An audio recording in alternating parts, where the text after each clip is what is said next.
The massive viewing chamber aboard the hegemony flagship Sovereign's Pride stretched out like a cathedral of alien power.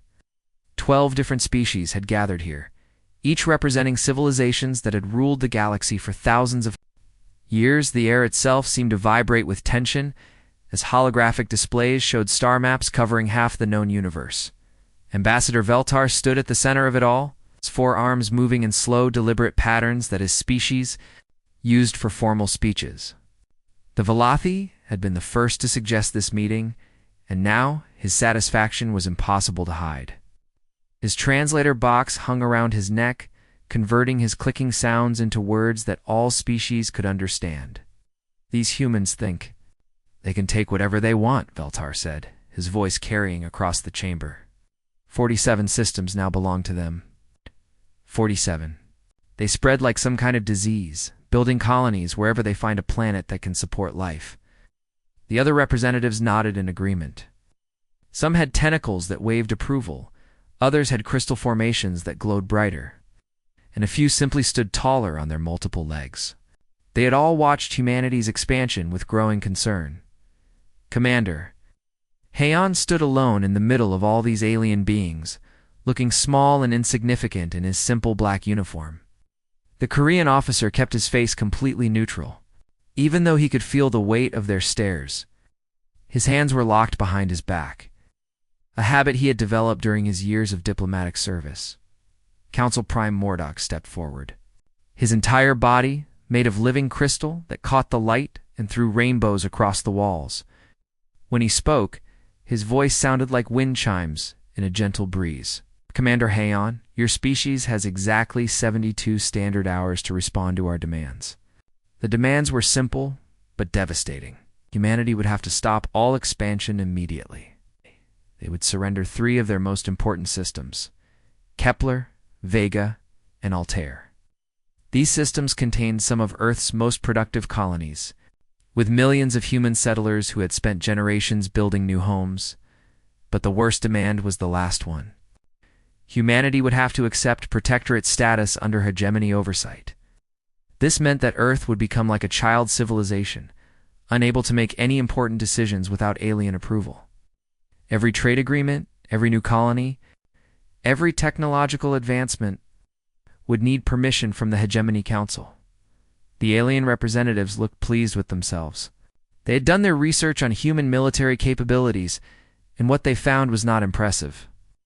Human warships used kinetic weapons that fired simple metal projectiles. Their engines ran on basic fusion technology that most alien civilizations had abandoned centuries ago. Their defensive screens could barely stop a meteor, let alone military-grade weapons.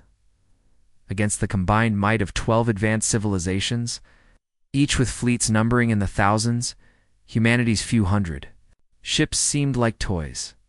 The hegemony had weapons that could destroy entire planets, engines that could cross the galaxy in days, and defensive systems that could stop almost any attack. Hyun listened to every word without showing any emotion. I'd been chosen for this mission specifically because of his ability to remain calm under pressure. The aliens watched his face carefully, looking for signs of fear or desperation, but they found nothing. "I understand your position," Heian finally said, his voice steady and professional. "I will relay your generous terms to Earth Command and await their response." The word generous was said with just the slightest emphasis, but the aliens missed the sarcasm completely. They interpreted his calm demeanor as acceptance of defeat. Some of them even seemed disappointed that the human hadn't begged for mercy or tried to negotiate for better terms, as Hyun bowed slightly before leaving. The alien representatives felt a surge of satisfaction. The bow was a sign of respect. But to them, it looked like submission. They had expected the human to argue, to plead, to offer desperate compromises. Instead, he had accepted their ultimatum with what appeared to be resignation. The human shuttle was small and unremarkable. As it departed from the hegemony flagship, it looked fragile next to the massive alien vessels that surrounded Kepler's rest. 3,000 warships from 12 different civilizations formed an impressive display of power that stretched across several light minutes of space. The aliens had positioned their fleet carefully to create maximum psychological impact. Their largest dreadnoughts formed the front line, their weapon systems clearly visible, but powered down in a gesture of confident superiority. Behind them, rows of cruisers and destroyers created geometric patterns that demonstrated their organizational skills and technological advancement as the human shuttle disappeared into hyperspace. Carrying Commander Heian back to Earth, the alien representatives settled in to wait. They expected humanity's response to arrive within the 72-hour deadline. It's probably carried by a single diplomatic vessel. Bearing documents of surrender, the hegemony had ruled the galaxy for so long that they had forgotten what it felt like to be truly challenged. They saw humanity as just another young species that needed to be taught their place in the galactic order. They had no idea that they were about to face something completely unprecedented in galactic history. They could not have been more wrong about what was coming. 3 levels beneath the bustling streets of Seoul. In a command center that officially did not exist, Admiral Jin stood perfectly still as she watched the galaxy go quiet. The massive display screens that covered the walls showed communication networks across human space shutting down one by one. Each dark node represented another colony, another outpost, another piece of humanity's vast empire falling silent. The command center itself was a marvel of hidden engineering. Built into solid rock and shielded by layers of metal that could block any known scanning technology, it had taken 15 years to construct. The aliens flying overhead had no idea that beneath their feet lay the nerve center of the largest military operation in galactic history. Captain Sue sat at the tactical station, her fingers dancing across holographic controls as she monitored the blackout procedures. She had been hand-picked for this assignment 3 years ago, chosen for her ability to coordinate complex operations across multiple star systems. Colony 77 reports communication shutdown complete, she announced. That's the last one. In the outer rim, Jin nodded slowly, her weathered face showing none of the tension that filled the room.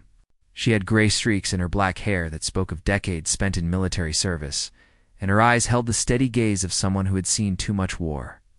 For 30 years, ever since the first intelligence reports suggested that the alien coalition might one day demand Earth's submission, she had been preparing for this exact moment.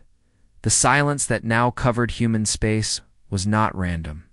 Every communication array, every data relay, every quantum transmitter had been designed with hidden shutdown protocols. To the outside observer, it would appear that humanity had simply stopped talking to itself, as if the entire species had collectively decided to go quiet while they prepared their surrender documents. Lieutenant Nam looked up from the production monitoring station, where streams of data flowed across multiple screens. He was young for his rank, barely 25, but he had spent the last 5 years tracking the most classified industrial project in human history. Admiral, the manufacturing plants are now running at 200% capacity. The orbital shipyards around Jupiter report they'll finish the last vessels within 18 hours. The numbers were staggering. Across 47 star systems, hidden factories had been working around the clock for decades. What the aliens thought were civilian mining operations were actually feeding raw materials into the largest military production effort any species had ever attempted. Asteroid mining platforms that appeared to extract rare minerals for trade were actually supplying the materials needed to build a war fleet that would dwarf anything the galaxy had ever seen. The deception had been perfect. For generations, humanity had carefully managed what the aliens could observe about their industrial capabilities. Every trade agreement, every diplomatic exchange, every piece of intelligence that the hegemony gathered had been designed to create a false picture of human military strength. The aliens believed that Earth possessed perhaps 200 military vessels, scattered across their territories for basic defense. They had no idea that behind every gas giant, hidden within every asteroid field, and concealed in the dark spaces between stars, humanity had been building a true war machine. The shipyards were masterpieces of concealment, their energy signatures masked by careful engineering, and their locations chosen to avoid alien detection. Jin walked to the central display, where a three-dimensional map of the galaxy showed the current positions of all human forces. Red dots marked the locations of hegemony fleets, while blue indicators showed where human vessels were moving into position. The aliens had no idea they were being surrounded. "What about the hegemony's sensor readings?" Jin asked, though she already knew the answer. Captain Sue checked her instruments before responding. "They're detecting increased energy signatures from our space. But their analysts are interpreting them as defensive preparations. Their intelligence reports suggest we're simply trying to strengthen our existing defensive positions." It was exactly what Jin had hoped for. The aliens' arrogance was working in humanity's favor. They were so convinced of their own superiority that they couldn't imagine any species deliberately concealing their true military capabilities. The idea that humanity might have been planning for this confrontation for decades simply didn't occur to them. The energy signatures the aliens were detecting were real enough. Across human space, massive industrial complexes were indeed operating at maximum capacity. Fusion reactors that had been disguised as civilian power plants were now revealed as the power sources for military production facilities. Orbital platforms that appeared to be research stations were actually weapons testing facilities where humanity's most advanced military technology had been developed in secret. Lieutenant Nam received another data stream and quickly processed the information. "Admiral, we're getting final confirmation from the deep space facilities. The weapon systems are fully charged, and all vessels are reporting ready status." Gin allowed herself a small smile. The weapons technology that humanity had developed in secret would have shocked the aliens if they had known about it. Energy cannons that could penetrate any known defensive screen, missile systems that could track targets across entire star systems, and defensive shields that could absorb punishment far beyond what the aliens thought possible. As the 72-hour deadline approached, Jin received the message she had been waiting for. A junior officer handed her a sealed communication from Fleet Admiral Park, the man who would lead humanity's response to the hegemony's ultimatum.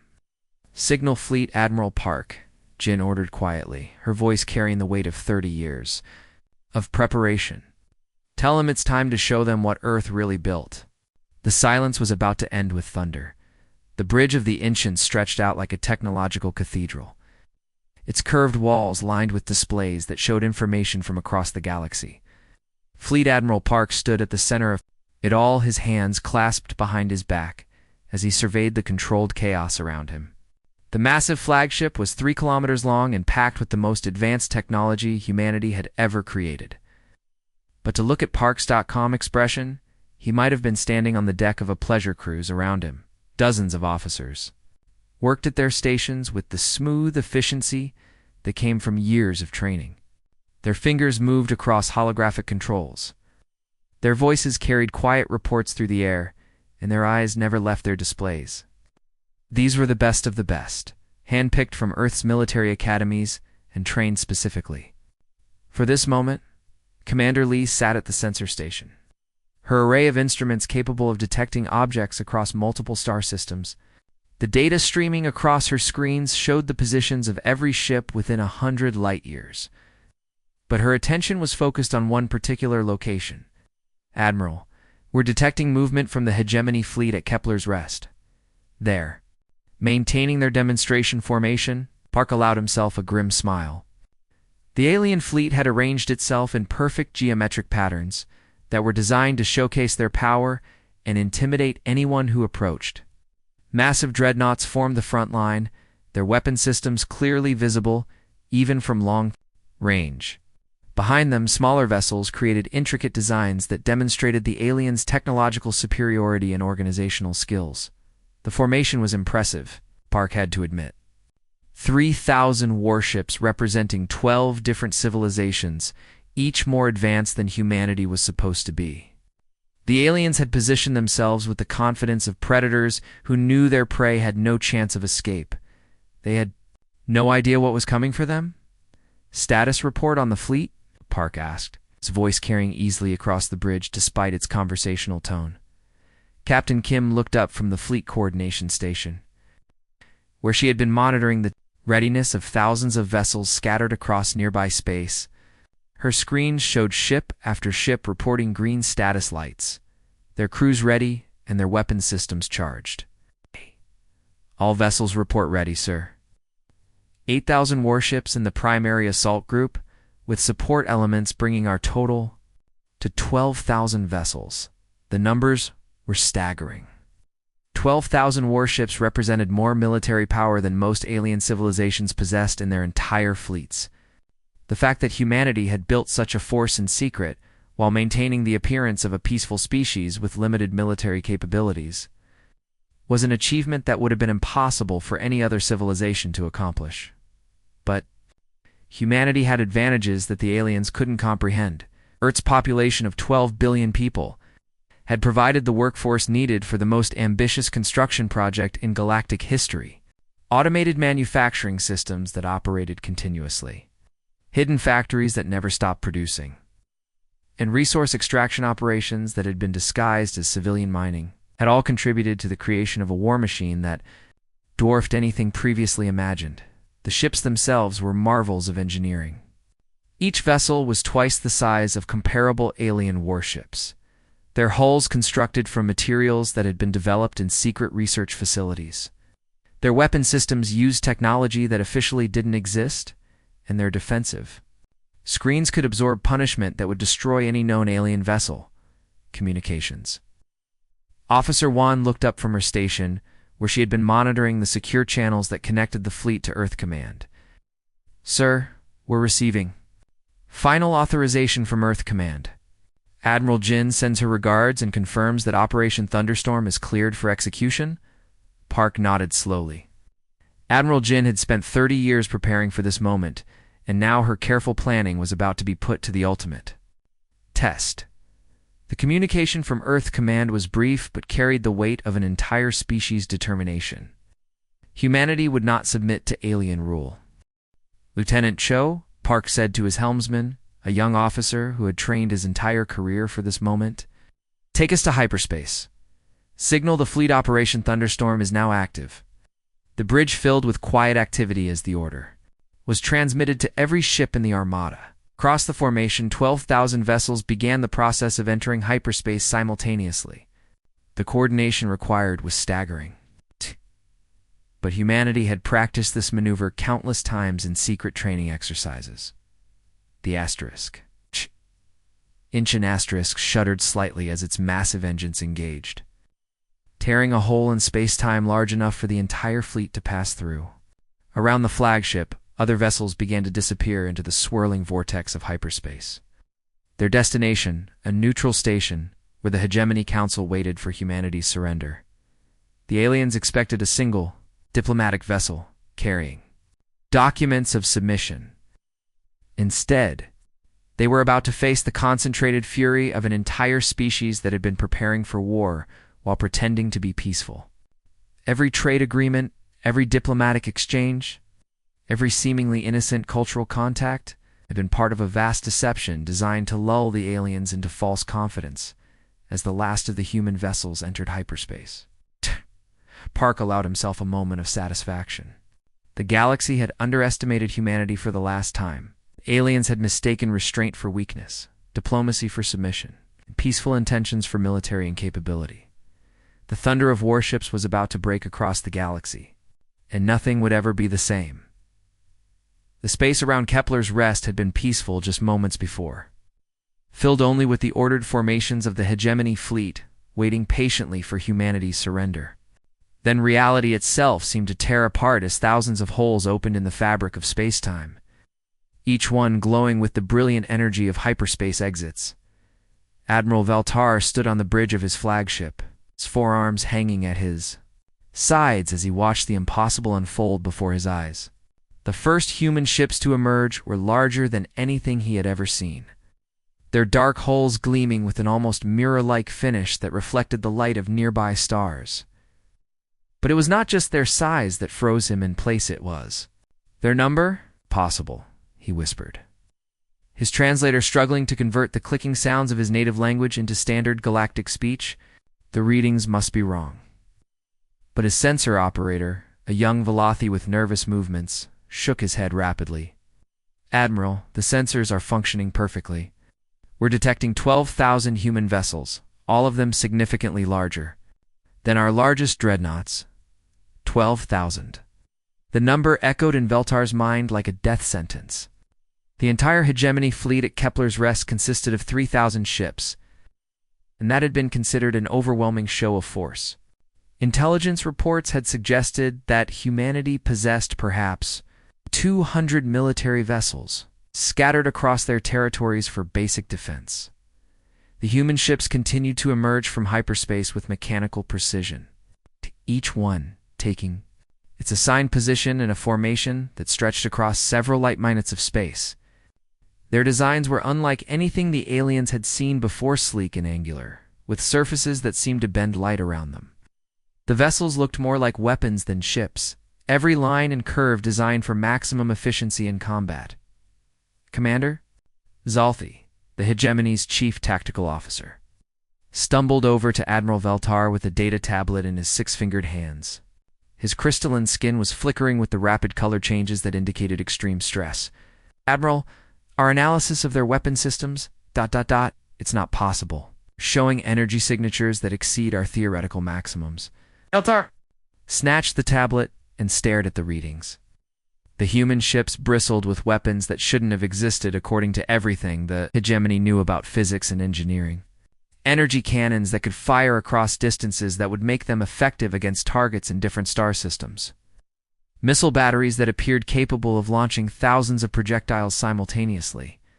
Defensive shields that registered power levels beyond what any known civilization could generate.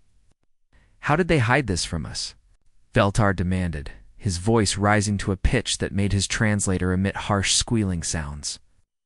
"Our intelligence networks cover every human system. We've been monitoring their communications for decades." The answer was becoming horrifyingly clear. Humanity had not simply hidden their true military capabilities. They had created an entirely false impression of their strength. While building the most powerful war machine the galaxy had ever seen, every piece of intelligence the hegemony had gathered, every diplomatic exchange, every trade agreement had been carefully managed to create the illusion of a weak species that could be easily intimidated. "Fleet."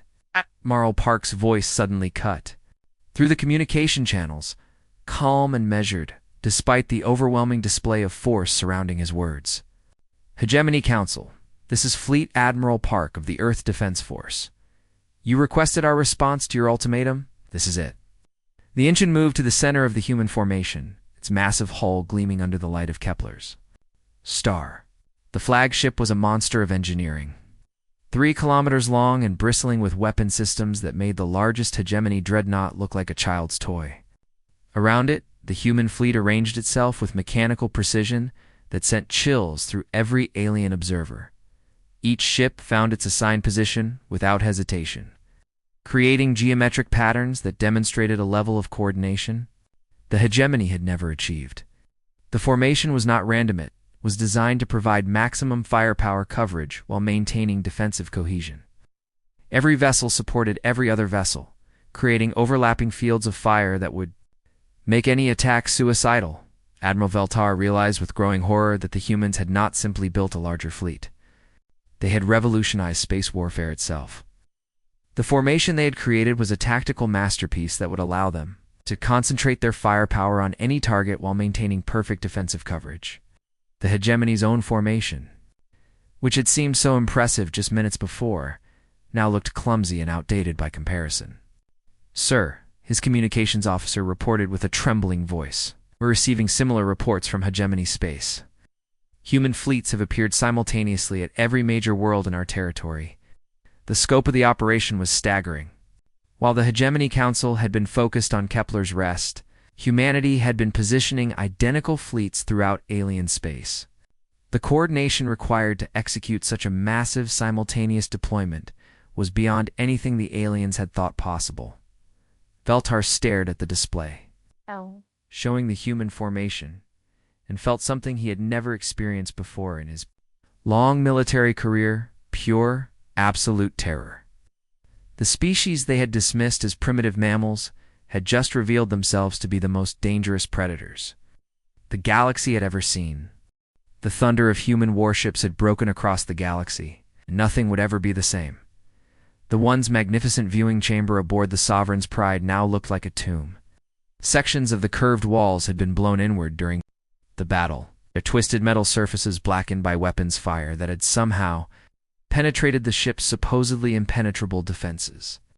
Emergency lighting cast strange shadows across the room, and the air itself tasted of smoke and fear. Admiral Veltar sat slumped in what remained of his command chair, his forearms hanging at his sides like broken branches. His ceremonial robes, which had once been pristine white with golden threading that marked his rank and achievements, were now torn and stained with the green fluid that served as Valathi blood. The proud military leader who had issued humanity's ultimatum just 3 weeks ago was gone, replaced by a broken figure who could barely lift his head. Around the damaged chamber, the surviving members of the Hegemony Council gathered in what could only be described as a surrender ceremony. Council Prime Mordok's crystalline form was cracked down one entire side, his internal light flickering weakly like a dying star. The other representatives showed similar signs of defeat-torn clothing, damaged biomechanical augmentations, and the thousand-yard stare of beings who had witnessed the complete destruction of everything they had believed about galactic power. The holographic projection of Fleet Admiral Park materialized in the center of the chamber, his image so clear and stable that he might have been standing there in person. The human officer appeared exactly as he had during their first communication comm, composed and utterly in control. His uniform was crisp and clean without a single wrinkle or stain, as if commanding the largest military operation in galactic history was just another day at the office. The terms are simple, Park stated without any preliminary greeting or diplomatic pleasantries. His voice carried the absolute authority of someone who held the power of life and death over entire civilizations. Unconditional surrender of all. Hegemony military assets, reparations for your attempted subjugation of humanity, and recognition of human territorial claims across all disputed systems. The words hit the assembled aliens like physical blows. Unconditional surrender meant that every warship, every defense station, every military installation across 12 different civilizations would be handed over to human control. The reparations would bankrupt entire worlds, forcing them to pay for the privilege of having threatened humanity in the first place. And the territorial claims would make humans the dominant power in a region of space that had been controlled by the hegemony for thousands of years. Council Prime Mordok raised one shaking appendage, its damaged form struggling to maintain even basic dignity. You deceived us. Your true military capabilities were hidden from us for decades. Park's expression didn't change, but there was something almost like satisfaction in his eyes. We allowed you to underestimate us while we prepared for this inevitability. Your species made the mistake of confusing restraint with weakness. Revelation was still sinking in among the alien representatives. For generations, they had believed that humanity was just another young species that would eventually need to be taught their place in the galactic order. Every diplomatic exchange, every trade agreement, every piece of intelligence they had gathered had supported this belief. The humans had seemed peaceful, diplomatic, militarily weak, but it had all been a lure, rather a carefully constructed illusion that had taken decades to perfect. While the hegemony had been congratulating themselves on their superior technology and military might, humanity had been building the most powerful war machine the galaxy had ever seen. Every mining operation, every industrial facility, every research station had been part of a vast deception designed to hide their true capabilities. The Battle of Kepler's rest had lasted exactly 9 minutes. 9 minutes for the most advanced military coalition in galactic history to be completely and utterly destroyed by a species they had dismissed as primitive mammals. The human fleet had moved with mechanical precision, their weapons systems cutting through alien defenses like hot knives through butter. Ships that had been considered invincible had simply ceased to exist, vaporized by energy beams that shouldn't have been possible. Admiral Veltar finally found his voice, though it was barely a whisper. "How long have you been planning this?" Answer was delivered with the same calm professionalism he had shown throughout the entire operation. Since the first intelligence report suggested that your coalition might one day issue an ultimatum, we've been preparing for this exact scenario for 30 years. 30 years. Oh. The number echoed through the chamber like a death knell. While the hegemony had been secure in their belief that they controlled the galaxy, humanity had been systematically preparing for war. Every seemingly innocent cultural exchange had been gathering intelligence. Every trade agreement had been securing resources needed for military production. Every diplomatic mission had been studying alien weaknesses and capabilities. The scope of the deception was staggering. Humanity had not simply hidden their military strength, they had created an entirely false impression of their capabilities while building a war machine that could crush any opposition. The coordination required to maintain such a massive secret across dozens of star systems and billions of people was beyond anything the aliens had thought possible. "We accept your terms," Veltar finally whispered, his translator barely managing to render the words into standard galactic speech as the surrender documents were prepared. Human fleets maintained their positions throughout former hegemony space. The galaxy had a new master, and the age of human dominance had officially begun.